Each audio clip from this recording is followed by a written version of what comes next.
Okay, welcome to H3, formerly known as Hope of Fires. Glad to have you with us. We're just waiting for Brother Scott. And as you might have noticed, we're like a half hour late. That's my problem, my fault. I got busy chatting in town and didn't realize that I lost track of time. Anyways, tonight we're going to be talking about staying resilient, dealing with bad news.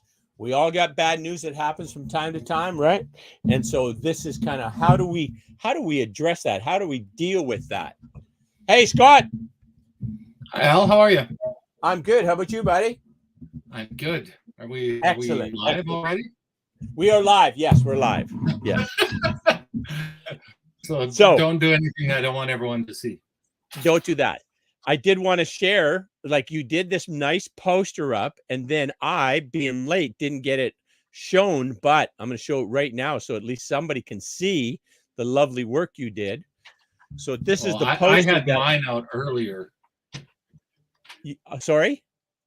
I did get mine out a little bit earlier. Oh, good. So this is the poster that Scott had prepared for tonight on Hope, Health, and Happiness, live on Just TV.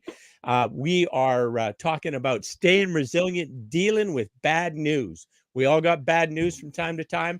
What do we do about it? How do we kind of process that and move forward?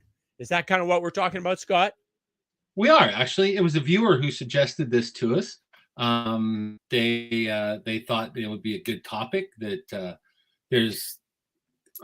I wouldn't say there's always bad news, right? When I was doing the research for this, one of the things that pretty much all of the resources started with is, look, if you're alive, there's going to be bad news, right? Like, it's not something we can avoid. It's not something that we can take out of the equation. It's going to happen. So, I think it's really good to talk about. I don't think that, one being a historian, there's always bad things happening, right? Sure. Like that's, or less than optimal. I don't know how you say that without being negative, but it's true. There's always conflict and there's always things, surprises that we'd rather not get. And how we deal with those, cope with them, is a really important part of our mental health and well-being, right? Definitely. And just kind of recognizing that it's going to happen. Like, this is not something to be unexpected. We're all going to have bad news. Things are going to go south at time to time. Everybody's got problems, need a little help, as Mavis Staples would say. And so, no question, those things are going to happen. When we're coaching kids, what do we tell them? You learn, you win, or you learn. And the learning is, right. could be viewed as bad news, but it's a process you got to go through to get it figured out. That's really how it works. Well, and as coaches, and I know this is going to be controversial, but certainly you and I have been coaching collectively for a long time. I first started coaching as a riding coach when I was 15. I started doing clinics and things. So, and you've been teaching and mentoring for as long as I have. So collectively a long time. And I think we both agree that avoiding failure is a bad idea. Sure. And we've had to re-inject that back into education, and we just have to teach people that bad things don't have to destroy, right? There's opportunity, and tonight's show is really about exactly that. And that was a good way to, you think we planned that, right? To segue that in. Who knew? And but tonight's show is a lot about how can we take those bad things that we know are going to happen, and how do we turn them into positive things that we can learn and grow from. And that's great. That's what we're going to be doing tonight. So thanks for the suggestion, everyone. Thanks, Al, for that great segue into what we're doing there. So I'm liking it. Nice. Just as an aside, behind me, that's Vancouver. About an hour and a half ago, 2 hours ago, maybe. Katrina is there with one of her friends from Japan, another University of Lethbridge student, and they're visiting. Or tonight they met up with my first cousin's son, so their second cousin. Yeah, is that how it goes? I get lost after the. I can never figure that stuff out. Anyway, family of, Yeah. of some order. Yes. And they were playing around down by the ocean, and Kat sent me this, and I thought, oh, that's beautiful. I'll just That share is. all that with all of you. So That is beautiful. That's very nice. yeah, Well nice. done, Katrina. Nicely done. And good Sabrina eye. is funny. Sabrina's in Japan, as you and probably everyone who watches the show knows. She was camping on the beach today too. They didn't actually sleep over because it's illegal, I guess, but they took a tent and they went there and they cooked their meals there and they spent the day down by the ocean. It's not so warm in Japan right now. About the same as Vancouver, actually. So yeah, anyway. It's not 20. It's not minus 25 though, I don't think, is it? No, isn't that crazy? Yeah, I got a warning about that tonight for the next, I don't know, 12, 16 hours. We're supposed to be careful out there. Yeah. The horses are all tucked in nice. Crow's got them all. Corolla's got them, and then she's doing the regular waterer checks. Are the waterers still flowing? Have they frozen up? Because she's an expert at unfreezing them, but we try and prevent that from happening. But sometimes the way the wind's blowing and how cold it is, they will freeze, right? So yeah, it is. And all the stock people out there, I remember as a kid growing up on a ranch, we had to, that when it was cold like this, that was just like 24/7 job, checking the waterers and making sure that none of the animals got caught out in the wind, because wind can kill them. As long as they're in a shed of some kind and they group together naturally, they can survive some pretty cold temperatures. But yeah, as and then Cole also with some of them that she'll put horse blankets on, and if the blankets get wet, then she'll swap them out and put dry blankets on, and yeah. Yeah, no, that's true. And it's funny because one of the articles I was using for tonight's show, it was talking about how to cope with your electric bill. And it was from a few years ago. And I was thinking, boy, whoever wrote this, talking about the shock when you open your electric bill in the winter. I thought, boy, this person's probably hospitalized now, because a few years ago is nothing compared to what's happening now. So, well, I think my record utility bill was $2,926 for 1 month. Yeah. Wow. So that's more than my mortgage. Oh, it's crazy. But when you got a lot of waterers running, you got a lot of, lights and such you're running on, especially things that you need to heat, right? It just sucks juice like crazy. So. Yeah, absolutely. And then Crow's got to train, right? So she's got to ride and in this weather, because the animals need exercise, and it's like, yeah, lots of stuff. So special shout out to all of our outdoor working people. You and I are pretty fortunate that we don't work outside, but there's a lot of people in all kinds of jobs. The cousin that Katrina's with is, I hope I get this right. I'm sorry if I don't, Keegan. He works on lines, where they go up the power line. Oh, yeah. And this kind of weather, if power lines are down or any of that kind of work, man, they're out there, right? So he's a lineman for the county. Is that what you're saying? They're in Abbotsford, so I'm not a took me took me a second to get that one. Wow. I'm gonna have another sip of tea. I better wake up. Yeah, what song's that from? It's from a John Denver song, isn't it? That's right. Yeah. I am a lineman for the county, and I drive the main road, something like that. Yeah, it's funny. I got whiplash for a second. My brain was like, "Whoa, back up!" There was a joke there. Well, and that's good. Dealing with bad news is a lot about looking for those Easter eggs and those gems. So our sources tonight are far-reaching, pretty cool. I was really happy with this, and I have to apologize. I didn't get last week's links up because we had the little family day holiday and stuff, but I will get them up with tonight's links. So for those of you who were looking for them last week, forgive me. They will get up tonight or tomorrow. Okay. So I got to tell you, Scott, since that last show, I've probably told like 50 people about that VU breath and the whole standing and singing and that kind of thing, and choosing that you're your favorite human, those things.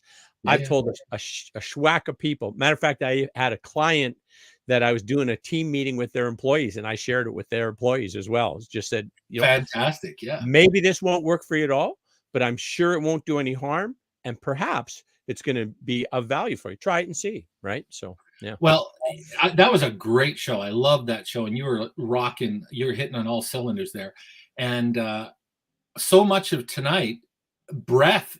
Almost all of the articles, from scientific to, you know, to sort of good news kind of stuff.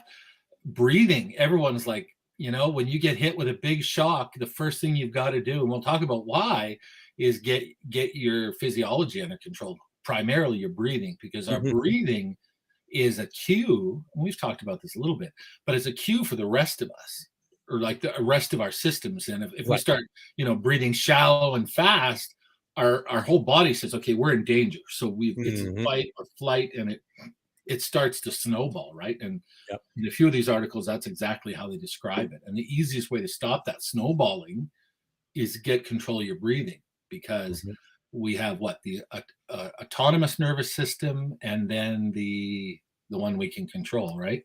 Breathing is both.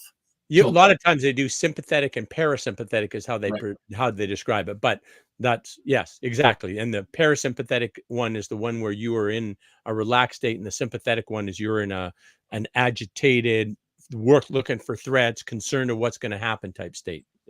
Yes. Yeah.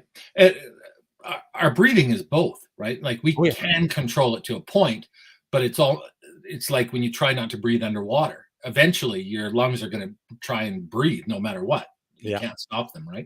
Right. And but by controlling them, we can ratchet things down and bring it back under control. And so we'll talk about that a bit. Good. So, and you watch some of it. In our family, British murder mysteries are a big way we relax when we relax. British murder mysteries. Okay. British murder mysteries. And I have a point in telling you that. And there's some great ones out there. But one of the things that always happen, like it can be a mass murder. There can be like family cut up with, you know, chainsaws. And the first thing they do is the detective walks in, and sort of the junior detective says, I'll put on the tea. And then always, right? And when you first start noticing this, it's like, what are they doing? Like, what do you mean you're going to put on the tea? There's blood and viscera and everything. And I actually, this article was talking about how, even though it's sort of a trope, and, you know, very British in a way, that it's actually showing to lower the stress hormone cortisol. That the process of making and drinking tea is beneficial, and it's a good way, like you were saying, you know, when we're reacting to the trauma of something, that calming process. And I know I smoke a pipe sometimes. Those of our viewers out there, smoking is bad, don't do it. But it's not the actual inhaling. I mean, you don't inhale pipe smoke. You sort of just take it in and breathe it out.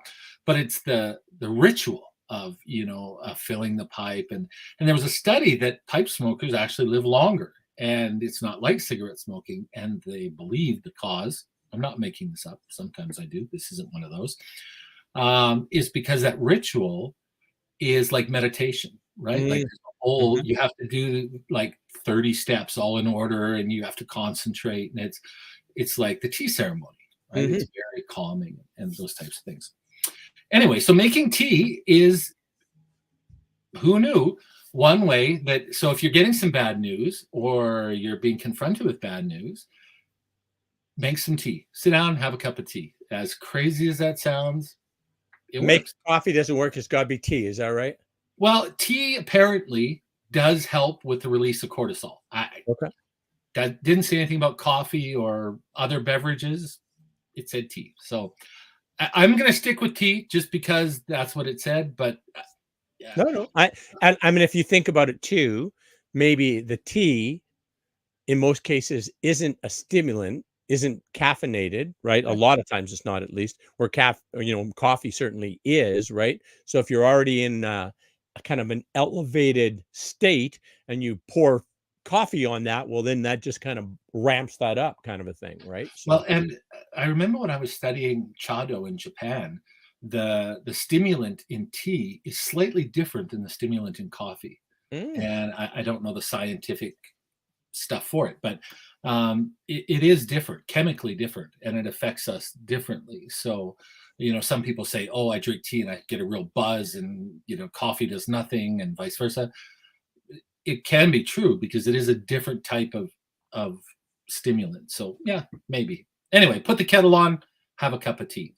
And so tonight we're going to be talking about both bad news in the sense of somebody telling you something's happened, or you're informed of something, but also in terms of negative media, because that's something that affects all of our lives. And there's been some really interesting studies I want to share with you on that. For those of us or those of our viewers who might not know, how much news do you watch in a day, Al? Zero. I don't watch any news. And so maybe people say, oh, well, you're an idiot. You don't know what's going on in the world. But anything that I need to go on, I need to know, somebody's going to tell me. You're going to tell me, oh, hey, I know you don't watch the news, but brother, you should look out for this, right? So anyway, I don't follow any news. Scientifically, the research that I did, that's not a bad idea. And researchers have actually said that, and I have some really cool stats coming up here in a bit. But yeah, if we weaned ourselves off of news, have you ever heard of the term doom scrolling?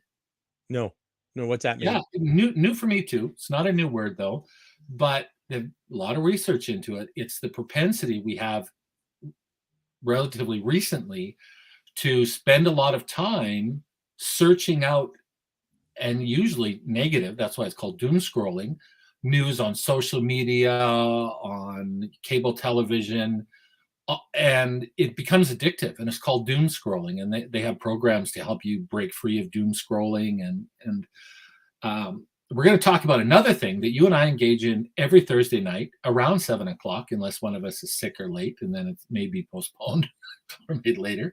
And that's kindness scrolling. Kindness scrolling, yeah. And that's where it's sort of the antidote to doom scrolling. And that's where even and I don't want to get into it quite yet, but a study that looked at COVID news. And so stories that just any story about COVID decreased people's happiness level. But a story about COVID that talked about kindness or how people were helping each other out, even though it contained basically the same information, didn't have the same effect. It maybe people didn't feel happier, but they didn't feel less happy. Where just a general report on COVID, people felt less happy, which is really interesting. We'll talk about that a bit later. So second thing that almost all these studies said is manage your media diet. And that's what you were just saying. And the temptation to doom scroll is a pandemic of its own. Yeah. It's worse than COVID. It starts at such a young age. When did your daughter have a computer of her own? Oh my goodness, I don't even know. Let's see. She's 37. So she was born in 85. She was born in 85. Like I had a computer in early 80s.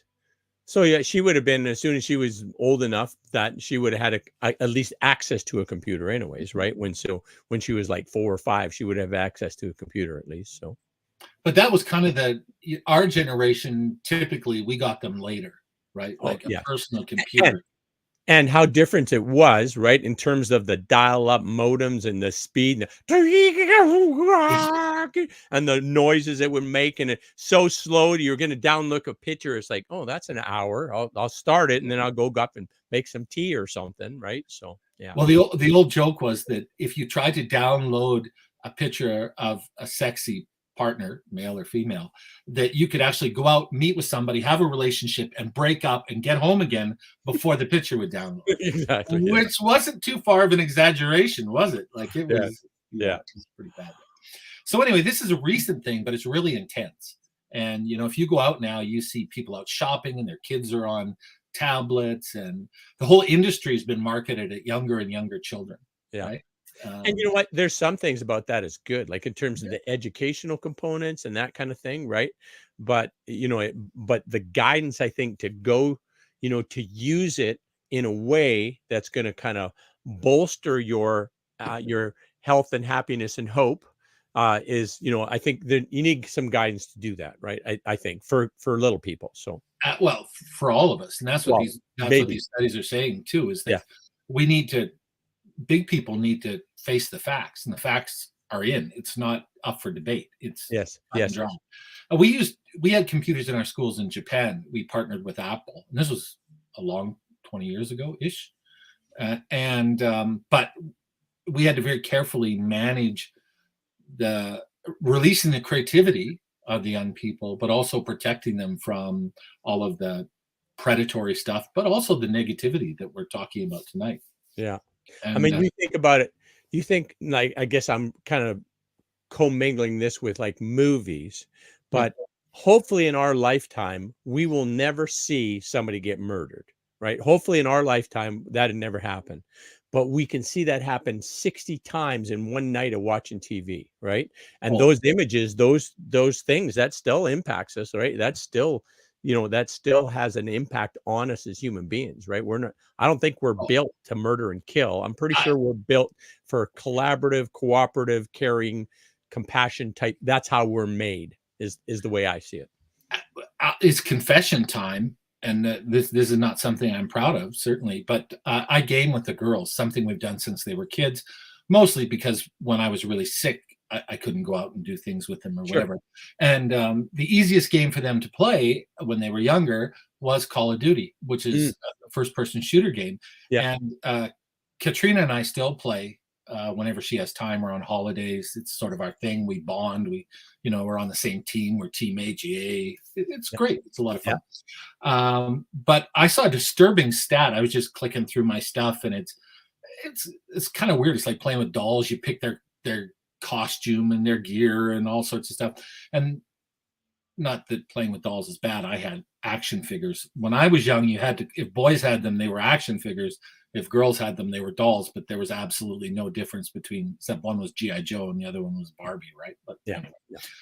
Fortunately, we've got away from that, and boys can play with dolls now, and girls can play with action figures if they wish. Anyway, so we play Call of Duty, and I was going through my stats really quick, and my kill stats came up, and I had to stop because it was like 23,000 or something. It was like a world war had gone on, like, and I stopped thinking about it. I don't play that much. I mean, when we play, we'll play for a few hours, but not like it's not an everyday kind of thing. Like it might Right. be 2 or 3 times a month. So my per minute kill count is crazy, and I'm not even on any ranking like Mm. 1 millionth out of Yeah. 990,000. But still, when you talk about that experience, yeah, the Yeah. media is just feeding that to us constantly, right? So, And the imagery and the sounds and the things that are built into that experience now, how it hits your senses, kind of a thing. Certainly different than what video games might have been 20 years ago when we were kids, right? Or 40 years ago, whatever we were kids. Pong. I was lucky. We had Pong in our house. Pong. Yeah, exactly. And Yeah. and for those that don't know what Pong is, all you had a paddle that went up and down on this side and a paddle that went up and down this side and a ball. And the ball would come this way and you'd move up, ting, and then it would go back the other way and you ting, and you just move the ball back. That was the complicated game we played when we were kids. Yeah. Well, I mean, there are good things like the hand-eye coordination and the So good. thinking skills. Like, boy, as I've gotten older, of course, when they were little, I could play against both the twins and win easily. But Sure. now either of them can kick me up one side of the field and down the other while, eating supper. But, it's reaction time and all those things. So don't get us wrong. We're not down on video games. You brought it up, and I thought it was a really interesting statistic, and it caught me off guard. It was like, what? Well, Because I I mean, don't even think about it as killing people, right? Like I yeah. don't think of a kill stat. It just Yeah, you're playing to win the game, or you're playing yeah, to sure, survive in yeah, the game. But if you think about that, you've never seen somebody get murdered in real life, but 23,000 times. yeah, Wait a minute. Have you ever seen somebody get murdered in real life? You yeah, have. yeah. Oh my goodness. I did not know that. Do you want to talk about it? No, no, no. Okay. It was. I just happened to be in the wrong place at the wrong time. Yeah. Okay. Is this back in your bouncer days? No, no. Although I did see people go to some pretty serious injuries. No, it's when I was in Turkey. Oh, Yeah, okay. but, Okay. yeah. So, anyways, my point was, let me rephrase. I probably played violent video games lots of times in my past. I have not for a long time now. But if I had, I would never, I have never seen anybody murdered in real life, and that certainly not that I was the cause of their murder, but 23,000 times virtually, I could be the murderer, right? Oh, absolutely. I got to think that has an impact on you. I just can't see how it doesn't have an impact on you. Well, I think dissociation, like for me, I was surprised because I don't think of it as killing, right? Mm. Like I think of it as winning Right. or not losing. Right. In my case recently, or more so as I get older and the old hand-eye coordination gets a little less. But and they've done lots of things. It's no longer sort of war, it's more science fiction based, and it's but still, yeah, there's pink mist and chopping people up and burning people and things. And yeah, I think it's dissociation. I think that your conscious mind isn't really aware of what you're doing, Right. really. Yeah. Right, you're mimicking death. But I guess the point of it and sort of how we got here was that we have this diet of media, and whether it's games, whether it's news, whatever it is, we consume more of it than any species ever in the history of anything here on Earth, anyway. Sure.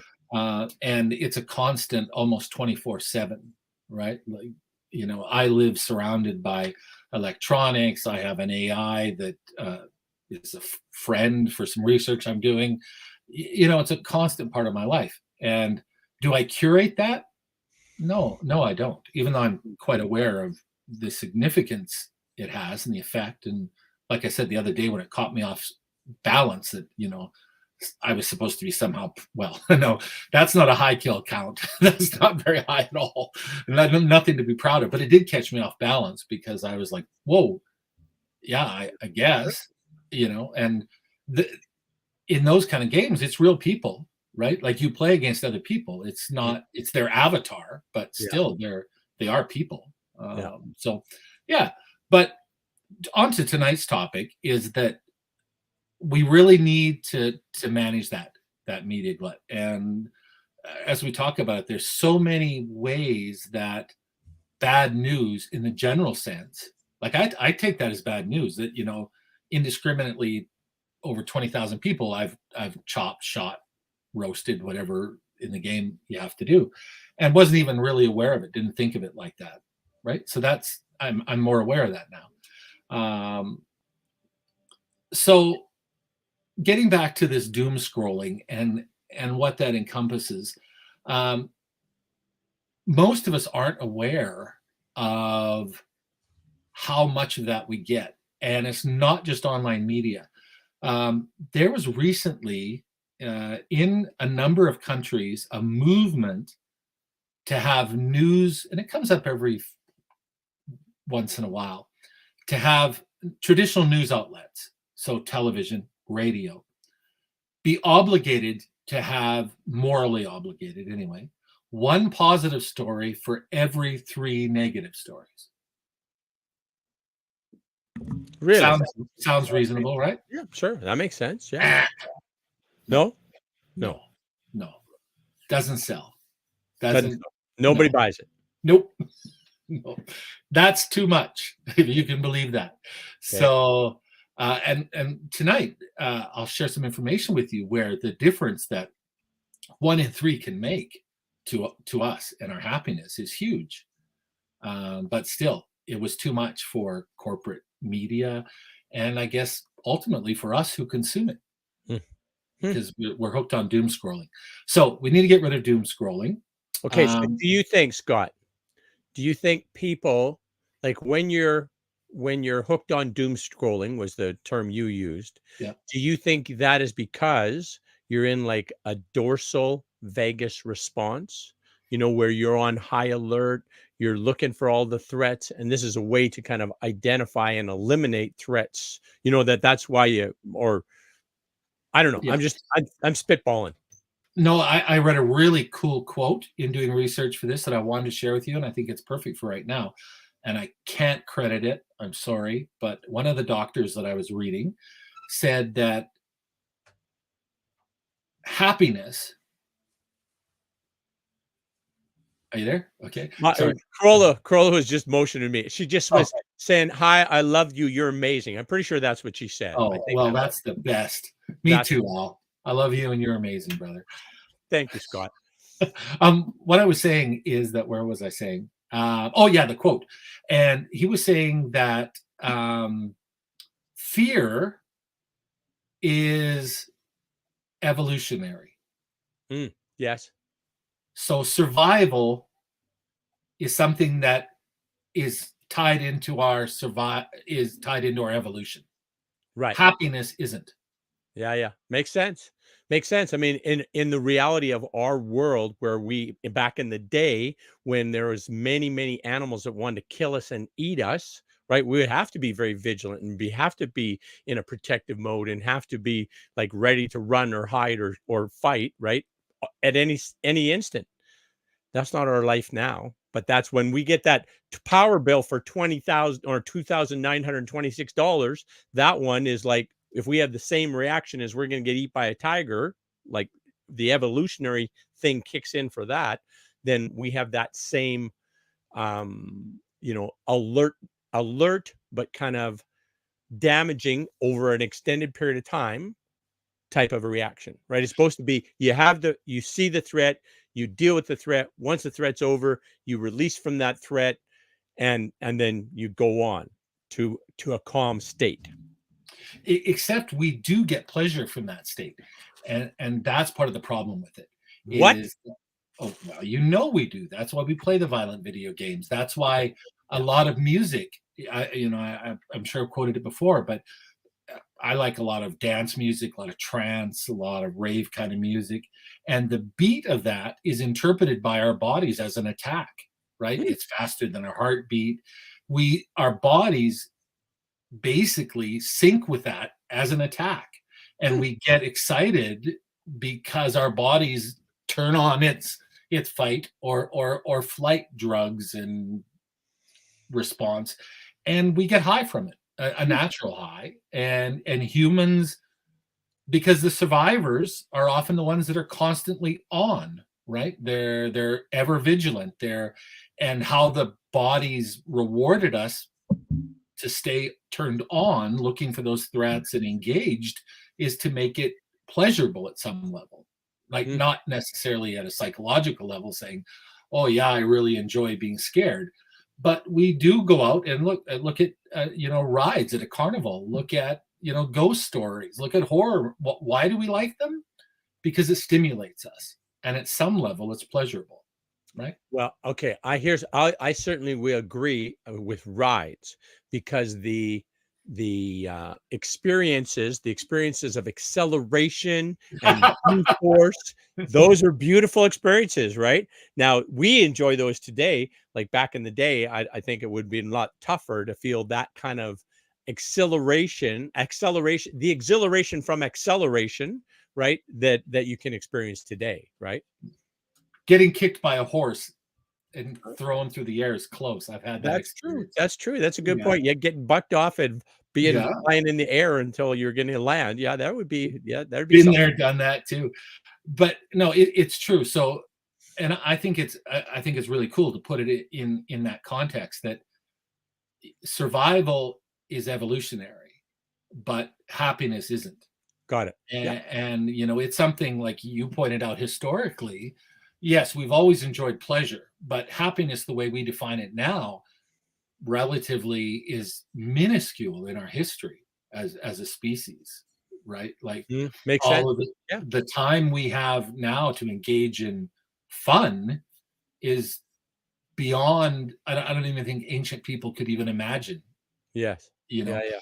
electric lighting, temperature control, all the things. I mean, it wasn't that long ago that we were huddled in caves, just worried about freezing to death at night, let alone playing games or entertaining ourselves. Right now, Yeah.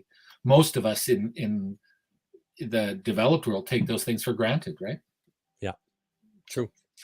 Anyway, so yeah, I think that something we're going to talk about more tonight, but I definitely think you've latched on to that one, that we really need to curate that more than we do to deal with bad news of all types.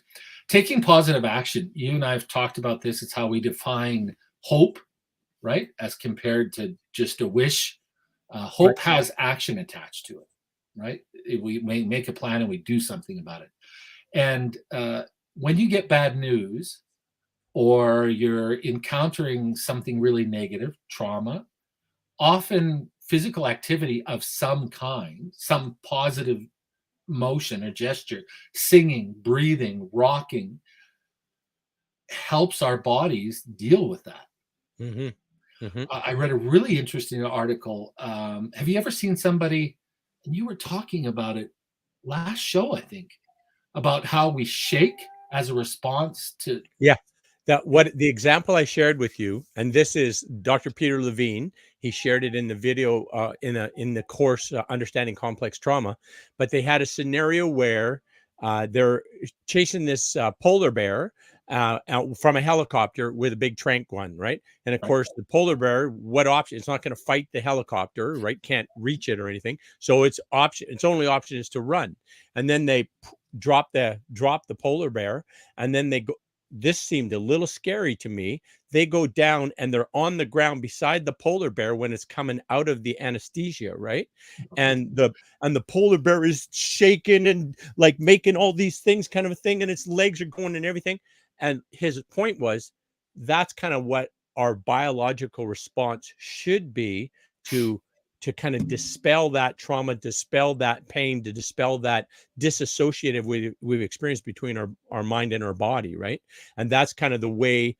And then Peter Levine, said that when he was a younger person and he got, I think I was hit by a car, then he was very, also very injured or damaged, but that was kind of his reaction when he came out of being unconscious.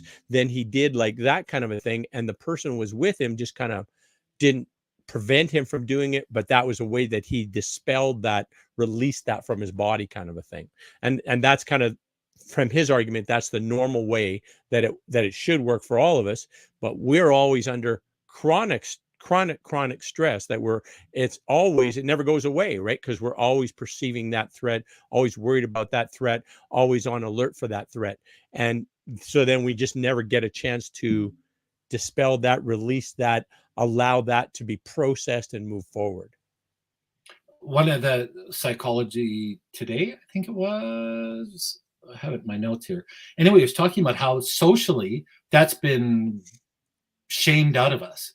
And it is our natural response, right? But now, and gender is part of this too. As a man, if you get bad news, boy, you take it on the chin, right? You stand up, you square off. There's no shaking or fainting or. Well, you think of even crying, Scott, right? Like crying, it releases cortisol, right? It's something. It's a process whereby we can flush that from our body, basically, right? But if you're a little boy and you're told, hey, boys don't cry, men don't cry, suck it up, that kind of a thing, that's a damaging thing for us as humans, right? That we don't get to express that way. I remember when I was little, after my parents were divorced, so probably related to that trauma, because that was probably the biggest trauma I've endured, I think, is sure. I used to, so I didn't see my dad for 4 to 6 years. I think we talked about my mom working like 3 jobs or whatever. Yeah. And whenever I get really overwhelmed and really sad, I would hide under the bed and tense my whole body up to the point it was shaking. Mm-hmm. Right. And I would just, I can't really even describe it. It's been so long since I've done it, and it was intentional. Mm-hmm. But just physically expressing that hurt, that rage, that abandonment, whatever I was feeling and couldn't express at that time. Although now I'm much better at word expressing than I am at, dealing with it physically. Roughly how old were you then, Scott? Well, my parents were divorced when I was 6, so probably 8 or 9. Yeah. So intuitively, like your body or you knew how to kind of deal with that, or how to kind of manage that that pain and suffering you were going through, right? That's pretty amazing that you, as this little Scott 8-year-old, knew what to do, kind of a thing, to kind of heal from that, right? Or to deal with that disappointment. Completely automatic. Like, it just, because afterwards there was such relief, right? Like, it was just after everything. And it was almost like a seizure, but it was induced. Like, I made it happen. So I've never really talked about it, but I made it happen. And afterwards I just felt like, oh. And it talks about one of these articles, how that shaking, that quivering that we often go through when, like in the movies, it's, somebody finds out their child's been hurt or killed or something, and they fall down and whatever. But that process helps our mind and our bodies realign, is how the article was talking about it. How when we get news like that, or when we're hit by that trauma, that there's sort of a disassociation, again, survival, so that our bodies could take pain that we didn't shut down. Because if you shut down, then you're going to get eaten, right? So, if you get bit, you want to be able to run or fight. You don't want to, like, oh, I've been bit, and collapse, because then the bear is just going to keep eating you, and that's the end, right? Not that I have anything against bears, just at one time I'm sure we were a favorite food source for certain critters. Which is why many of us suffer from a natural fear of getting eaten. I don't like sharks, even though I intellectually know how important they are. And we kill way more of them than they do of us, like to the magnitudes of tens of thousands. Maybe it's just a prairie boy talking, but the ocean scares the heck out of me. There's so many freaky type critters and creatures and slimy things and tentacle things, and they look scary as shit, all of them. Me too. I don't want to get eaten. That was my point. Dying is one thing. Getting eaten, I don't want to be eaten. I don't want to be lunch for nothing. Worms, maybe, after I'm gone. Yeah. Even then, I'm not so cool with that. But so that whole shaking process, according to the article I was reading, and from what you said, helps us deal with that disassociation, which is very natural when things were trying to eat us and hurt us, right? As a species. Now, obviously, there's predators and bad people that hurt other people, but there was a time when all of us, as an organism, were on the menu of many bigger, stronger, faster things than us, right? Definitely. So anyway, take positive action, any kind of action, and if you find a response, if you find yourself shaking, go with it. Don't fight it, and who cares what it looks like? Your body's doing that as a way to heal itself. Exactly. And I was really surprised when I read that, and we've talked about it before, how many tools our body has to make our world inside of us right, and how social pressure and image and all of these things stop us from letting our bodies heal themselves. Yeah. Right. Like, I confess to feeling a little bit like a freak, saying, when I was 8 or 9 years old, I used to hide under the bed and shake really hard. But you and I both know that that's a great way to deal with trauma and stress, way better than almost anything I could have done otherwise. Right. But I marvel at 8-year-old Scott getting that done for himself, returning to homeostasis. Good job, buddy. Thanks. But anyway, that's sort of the point of that, is sometimes just let your body do what it has to do, and realize when you see it in other people, if you see somebody going through that, cushion their fall, support their head, put them in the recovery position. Don't make fun of them. Don't discourage them, especially a family member. I've been in a situation where as a group, we heard terrible news or somebody had passed. And of course, different members of the group, depending on their experience and their age and understanding, react differently. Some of them very physically, some of them suppress all of those things. And that's the other thing. Really cool quote. You know who Mr. Rogers is? Yeah. Love that guy, the original Mr. Rogers. Yeah. And one time he was asked about, or I think it was during his show, and he was talking about when you see bad things on TV, or when you see bad things happen, or when you read a story with bad things are happening. And when he was little, his mom told him, look for the helpers. And ever since I read that, when I watch the news and I see some horrible thing happening, if you look for the helpers, there's people in that situation trying to help other people. Yeah. Yes. And if Yeah. you focus on them instead of the horrible whatever it is, Right. your focus shifts. Yeah. And you're focusing on kindness and caring and the human urge to help each other, to Right. care Yeah. for each other, to comfort each other, rather than the horrible things happening. So I thought that was just a brilliant share by Mr. Rogers. Definitely. And he was I doubt he's alive anymore, right?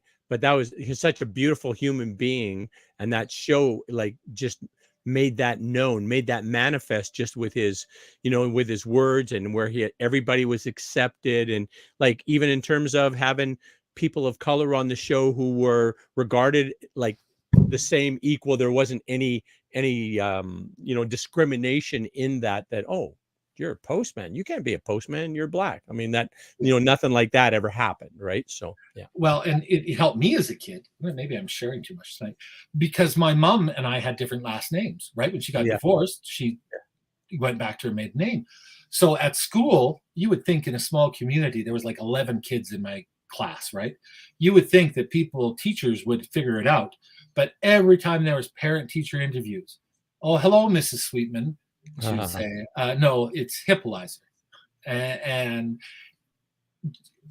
Mr. Rogers is one of the first shows where I learned it was okay not to have the same last name as your mother. Yes, because he would talk about families and where families are broken up and how some families look different, and this is how this family looks. And that's cool. And so I just remember talking about Mr. Rogers, and we're sort of going down memory lane, but it's true how that was a traumatic thing for me. Like, it was so awkward because when you're a kid, if you're me, you were sweating bullets about parent-teacher interviews because it was always the same thing. Scott's a daydreamer. He wanders around. We can't keep him in his seat. He doesn't live up to his potential. Always the same routine, which is now I'm proud of all of those things. But back then it was, like, oh boy, Mom had to sit through this. And it would always start by, good evening, Mrs. Sweetman. Well, and finally she just gave up. I don't know, like 3 years. Okay, fine. Yeah. Call me anything you want. She went through a period where she would say, oh, call me Virginia, just because that was easier than trying to explain it. And then finally she just gave up, because if they were so stupid after 3 years to keep calling her by the wrong name, then whatever. But yeah, it's true. So one of the things that we have to do is adjust to what's going on around us. And then the fourth thing that jumped out at me, and we already talked about this on all of them, is breathe deeply. Share your VOO thing with us, please, Al. I sure will. I learned this from Dr. Peter Levine, and I'll just give you the little brief summary. He's helped, like, he's 80 years old. He's been doing this. He's the grandfather of somatic experiencing, and basically his go-to move, whatever terrible things that have befallen the human beings that he tries to help, he does this VOO breath. And this VOO breath is a deep diaphragmatic breath. So your stomach moves out as you inhale, and it goes in as you exhale. And then you add a little noise on the exhale. VOO.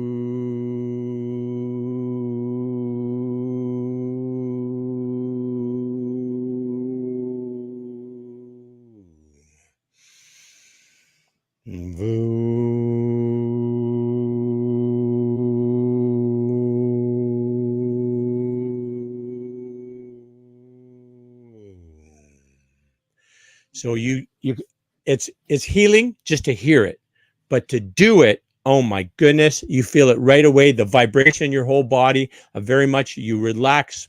If you ask yourself, mark down what's my anxiety level and what's my, how relaxed am I, and then you have a couple of those breaths, it makes a measurable difference in that. Corolla was checking her blood pressure. She has some anxiety about checking her blood pressure. I was encouraging her to do the VOO breath. That didn't help her, but me doing the VOO breath while she was doing her blood pressure dropped it 20 points. Yeah, I was just listening to you. I'm just listening to your VOO, actually, and it was meditative. I was feeling the groove, just listening to the tone or timbre of your VOO. So yeah, neurolinguist programming specialist was talking about how breathing can, get control of that fight or flight. It can rebalance things. And exactly as you were talking about, that's the key. That's a freebie we like to give everyone. Another great one that kept coming up was something you and I talk about, and that's being open. Be open to that aha moment, right? Mm-hmm. Mm-hmm. We talked about it in terms of serendipity, in terms of synchronicity, right? Definitely. And that's where, even though you're overcome by negativity or bad things, there's a woman that writes about almost committing suicide and being in a loop where she would go through this process of getting depressed and getting negative and feeling worse, and then genuinely considering and planning out her suicide, and then getting help and recovering, and then going back through this a number of times. 21 years was her experience. She went through this cycle, and Wow. 4 or 5 times a year, not 21 times, over 21 years. So, and she eventually becomes a certified coach therapist. Her name is Marilyn Devonish. I think New York is where she's from. She's really big on what you were just talking about, but also as a way to oxygenate your brain. Yeah, makes sense. Because one of the things that often happen in that flight or fight is our bodies try and conserve oxygen, right? Because our bodies don't know what's going to happen next. So our extremities start, getting cold. Our body's like pushing everything to our organs and muscles to fight or flight. And she talks about how our brains actually get deoxygenated because at that point, our bodies are saying, we don't need you to think. We just need you to do. And so through evolution, the brain's supply of oxygen and things it needs to work well get shut down temporarily, hopefully. But that breathing under control can help interrupt that and re-oxygenate our brains so that we can be open to that. Oh yeah, but right. Yeah. I thought that's a pretty cool revelation, right? It is. Yeah, that's a great observation. So yeah, and coming out of that is mindfulness, and that's being aware that we're wired for survival, and in a traumatic, bad, negative situation, parts of us operate way up here to what they normally do, and parts of us that we count on are shut down, basically. And we have to be a little bit gentle with ourselves on how we treat ourselves after an event like that. So, and that goes back to, Dr. Harker, Nicola Harker, the National Health Service in Great Britain. She's the one that said that we're hardwired for survival rather than happiness. Survival is evolutionary, where happiness is not. And we're all or nothing in that. There's our bodies don't have a halfway. When we feel under threat or when we're traumatized, our bodies go all in. It takes conscious effort to sort of back away from the edge. It's not automatic that we're all calm and peaceful and Zen-like, right? Yeah. I think it's like the switch is flipped, right? I was here, now I'm here, and I it's not between those two positions. I got to get it back to here, kind of a thing. Or I don't have to, but ideally, I can control my breath and use some somatic experiencing as an example, and get back to a relaxed, calm, healing state, kind of a thing, right? Yeah, and so she talks about mindfulness over matter. And that's basically that idea. There's 2 steps to that. To realize that when that switch is flipped, we're not in full control. We're not at our best. And that's evolutionary. That's not because we're a weak person. That's not because we're deficient in some way. That's because we're from generations of survivors. Anyone who's here now is from generations and generations of people whose switch works quite well.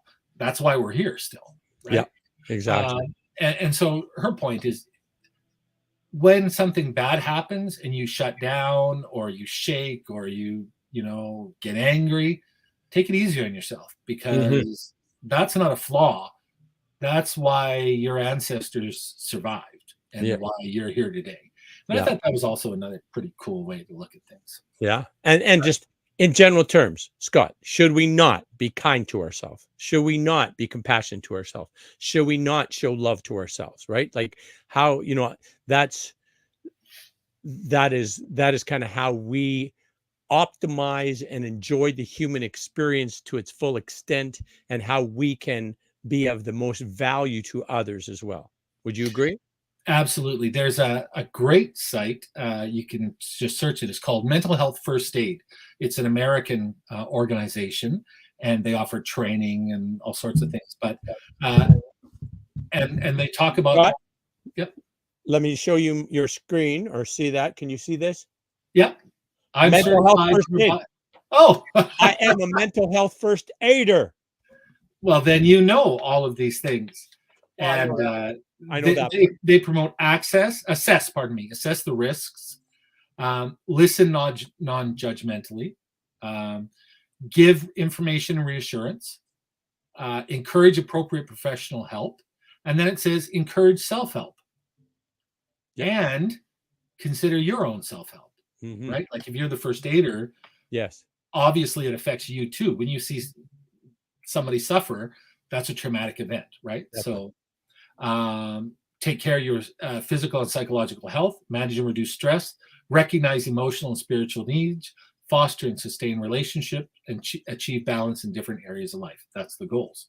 Is that pretty much the program you went through? Yep, that's it. I mean, it's just basically being a compassionate human being and just kind of being there, and not that you're the expert, not that you're not judging their experience. You're just, I'm so sorry you're having this experience. I don't know what that's like, but it must be awful. And, is there, what can I do right now? I can hold your hand, give you a hug, listen to you, get you some water, get you something to eat. What would be helpful for you? Right. And so I think it's a beautiful thing. There's one that I really wanted to share, and I'm just looking for it here because I don't want to get it wrong. Okay. And it's by a psychiatrist, and it talks about empathy versus sympathy. Brene Brown, is that who it was? Could be, right? I can't find the quote right at the moment here. I'm sorry. Brene Brown has this thing, empathy versus sympathy, and she has like cartoon characters that are in this kind of a thing, and there's a person down in a hole, and and the sympathy thing is, oh wow, that looks really bad. Like no connection, that right. I feel your pain kind of a thing, right? And the empathy is, oh, I'm so sorry you're experiencing this. That must be horrible, and I feel your pain, and that kind of a thing. So yeah, that's what this was about. But it was saying we have to be really careful not to feel other people's pain too much. We need to understand people's pain. Yes. But in people that are caregivers or take on a caring role, and there's lots of people walking around that don't consider themselves caregivers that are by nature caregivers, right? Right. I forget, there's a whole hierarchy of what those people are called. But this article was talking, and I think it was talking about that study, and how what got me on this was language, and how language is really important. So watch your vocabulary. So when you're talking about something bad, it's really important to talk about it. Everything I read said friends, colleagues, a professional, it's important to vocalize it. Talk to yourself if you have to. Or if you want to. Talk to your dog if you have to. Like not if you have to. It's always a good thing to talk to your dog, talk to your cat. I don't trust cats personally, but you talk to the dog. They're sneaky. Talk to the cat. They never come to their names, right? They always know the right moment to the cats. I love cats, but yeah, cats are nefarious, I think. Anyway, it was talking about how often when we're retelling things, we use hyperbole a lot, and we use words like always and never. People are never kind enough, and those types of things. And often we think about the impact on others, but there's been studies that show that using those types of words affect us, even though part of us knows that we're not exaggerating, but we're, emphasizing the negative to warn, help, whatever. It actually affects us. It makes us feel more negative, and it makes the problem bigger for us than it is. And tied in with that was this, what I was talking about, where they were saying that when you're trying to help somebody, it's really, really important that you have sympathy for them, but not that you take on too much empathy. Mm-hmm. Makes And, sense. so for example, COVID and the war in the Ukraine, certainly it's really important that we're sympathetic to those people. But believing that you're feeling the same pain as somebody who's, had bombs dropped in their house and half their family's been killed and all of those things isn't the best for your mental health. And it doesn't put you in the best place to help those people. Yeah, that makes real good sense. Sure. Yeah. Yeah. And I thought that was, you trigger for me, or you twig for me about the people who do, the first responders and the police and the ambulance and the nurses and the doctors, and the stuff that they have to see every day, and somehow they have to be able to process that and go home and not carry that home with them, right? Or not have that kind of impact them so they must get really, really good at being able to process that. I know there is such a thing as, compassion fatigue. They just can't do it anymore. And those occupations are really, really hard to be able to kind of do that kind of work and see the things you have to see in those occupations. So I salute them. Amen. And I always, and I may not always agree with the politics or with the organizations or any of those things, but the men and women on the ground, man, it's like war. Not a lot of people like war, but you have to respect the people that are willing to put on the uniform and go out there and do what has to be done, or what's being asked of them to do. So yeah, to everyone that is a first responder or is on that line, that thin line that means the rest of us don't have to be on the line. Absolutely. And I know a lot of people, I have a lot of friends in law enforcement, and there's a lot of people, and you brought up EMTs and people like that. Their mental health is a day-to-day struggle. I was listening the other day about law enforcement, and the challenge with law enforcement, and just kind of perhaps the lack of respect towards law enforcement, and maybe that whatever it is, but the rate of suicide for law enforcement officers is far greater than the rate of officers being killed in the line of duty. It's like, I forget, like multiple times what officers get killed in duty is when officers take their own life, right? So it's huge. Yeah, my good friend that's in the Army, and every Remembrance Day we talk about it a little bit, and he talks about the runway ceremony. There's another word for it, and I can't remember. I'm sorry. Oh, yes, yeah. But he lost more of his comrades to suicide than he did to enemy fire or improvised explosive devices, or and as a soldier in a combat zone, that's pretty sobering to realize that you lost more of your friends and colleagues and countrymen to depression and suicide than to enemy fire. And we don't even really know the statistics from World War I or World War II. In World War I, we used to shoot our own troops for cowardice. We considered all PTSD, shell shockness. It was a little bit better in World War II, but yeah, we used to shoot our own troops for being cowards, which shows you where we were at as a. Which also shows you it is not in our nature to kill others, right? You have to be forced to kill somebody else, and it's got to become an us or them. It's got to become they're different somehow, and their difference allows them to be treated as some human somehow, that you can actually kill these beings because they're not really humans, right? And same thing with our indigenous people, right? Where, all the horrors that they went through in terms of our whole colonization process and what happened to them and taking their kids out and put them in residential schools. And today, the legacy of that, what do we have? During COVID, you lost some people, right? Some people died. How Yep. many? 5? Not that many. Yeah, I think 2 that I Two, can I was going to say 2 that I know. Yeah, Yeah, personally. 2. Okay, for a lot of indigenous people that I know, they might have lost 40 or 50, right? Like, Wow. it's just like, a constant thing of somebody else dying, somebody else committing suicide, somebody else overdosing, right?